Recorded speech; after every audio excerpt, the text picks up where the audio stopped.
Penguin Random House Canada presents Rogers v. Rogers, The Battle for Control of Canada's Telecom Empire by Alexandra Posadzki, read for you by Emily Nixon. For my parents, Jacek and Malgosia, and for Frederick and Ludwig. Time shall unfold what plighted cunning hides. Who cover faults, at last shame them derides. William Shakespeare, King Lear. Prologue. One Saturday in late spring of 2022, a dozen people gathered at 3 Frybrook Road, a palatial, white, stucco home with pale green shutters and meticulously landscaped gardens in Toronto's upscale Forest Hill neighborhood. The house was built in the 1920s in the style of a chateau from France's Normandy region for the daughter-in-law of William Christie, the founder of Canada's largest biscuit manufacturer. In 1963, it was bought by an affluent couple, a British member of Parliament named John Rowland Robinson and his wife, Maisie, the American-born heiress to the Woolworth department store fortune, as a wedding gift for their daughter, Loretta Ann Rogers. The present, which cost $168,000, came with one condition: that Loretta and her husband Ted never mortgage the house to finance his fledgling business. A promise that the couple broke not once, but multiple times. Fortunately for Loretta, the gamble paid off. Over the years, as the company she helped finance grew from a handful of radio stations into a cable and wireless juggernaut, Ted and Loretta renovated and expanded the home, knocking down an adjacent property to build a tennis court. Loretta continued to live at 3 Frybrook Road long after her joints were too brittle for tennis, and her husband had succumbed to congestive heart failure. Loretta was born in London in 1939, just prior to the Second World War, and she maintained her English sensibilities when it came to decor. The master bedroom in which her guests had convened on that sunny day in early June was furnished with a marble-topped dressing table, a crystal chandelier, and peach-colored drapes that spilled down to the floor. Gathered amid the rosewood and mahogany furniture were Loretta's 3 daughters: Melinda, the slender, blue-eyed mother of 4 with cascading chocolate-brown locks; Martha, the round-faced, curly-haired naturopath who rarely left her mother's side; and Lisa, the stern-looking, blonde former triathlete who had flown more than 3,000 kilometers from her home in Victoria, BC for the occasion. Also in attendance were Loretta's niece, Carolyn Robinson, her grandson, Zachary, a man named Bob Reeves who worked for the family holding company, and 2 of the city's most renowned doctors, a family physician named Dr. Bernie Gozovitz and a cardiologist, Dr. Heather Ross.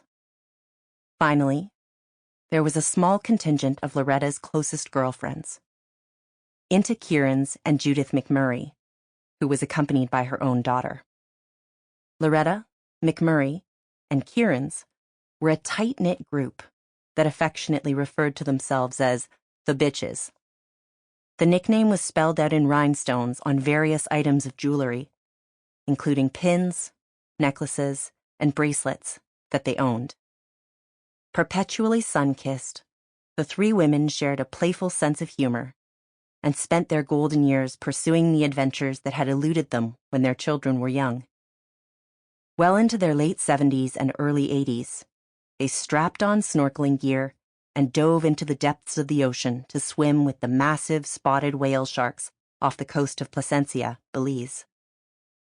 Now, after decades of friendship and countless trips aboard the Navy-hulled 154-foot Loretta Ann yacht, the Bitches had come to say goodbye. Loretta, the 83-year-old Rogers family matriarch, was dying. She had been diagnosed just a few months earlier with a rare and aggressive form of cancer. Loretta was a heavy smoker when she attended Blue Jays games at the stadium that her family owned, there was always a golf cart waiting for her at the bottom of the elevator so that she could zip away for a cigarette. Still, the diagnosis had surprised her children. If their mother were to get cancer, surely it would be in her lungs, they had assumed. Instead, the malignancy had originated in her gallbladder and spread rapidly to her liver. Loretta's relatively brief battle with the illness marked the end of a difficult and painful period in her life. She had spent the better part of the COVID-19 pandemic fearfully hiding from the deadly respiratory virus circulating the globe. The health crisis had triggered a communications breakdown in her family, as lockdowns kept family members isolated from one another. Then, in the fall of 2021, the matriarch had found herself embroiled in a calamitous duel between her adult children regarding who should preside over the telecom and media empire she had co-founded with her late husband. The dispute took a heavy toll on Loretta. It was exactly the kind of embarrassing public spectacle that Ted would have wanted to avoid. And although the conflict was behind her as she lay semi-conscious in her bed, surrounded by family members and friends, the wounds were still raw. One person was conspicuously absent during Loretta's final hours: her only son, Edward. According to several family friends, Loretta and Edward had failed to repair the rift that had formed between them after Edward tried to fire Rogers Communications Inc.'s chief executive, Joe Natale. Edward had stated publicly that he had lost confidence in Natale, pointing to the company's lagging share price. However, his plan to replace the chief executive with the company's chief financial officer, Tony Staffieri, was met with resistance from several of the board's independent directors, as well as his mother and two of his sisters, who were concerned about destabilizing the company at a very crucial moment. Edward's planned leadership change was exposed just as Rogers was trying to complete the biggest and boldest deal in its storied 60-year history: a $20 billion takeover of Calgary-based Shaw Communications Inc. If the two telecoms could win the blessing of federal regulators, the merger would combine the country's East and West cable networks, transforming Rogers into the truly national player its founder had envisioned. Then there was the covertness of the whole operation, which appeared to have been underway for some time before the rest of the family caught wind of it, and the allegedly strange manner in which Natale had accidentally learned of Edward's plan, a plot that involved purging not only the CEO, but also the majority of the company's senior leadership team. By the time the issue was brought before the full board, Edward had effectively fired Natale. All that remained was to approve a generous exit package and determine Staffieri's compensation. To put it mildly, this sat poorly with several of the company's independent directors, who were rankled that the chairman had stripped them of what they felt was the board's most important duty: hiring and firing the CEO. Regardless, the company's ownership structure had enabled Edward to do so. Rogers Communications has two classes of shares, a structure that Ted had established to ensure that his family never lost control of the company. The widely held Class B shares came with no voting rights. The Class A shares, in contrast, gave their owners the ability to vote on major corporate decisions, such as the election of directors. The vast majority of those shares, 97.5% to be precise, were held through an entity called the Rogers Control Trust. Edward was its chair.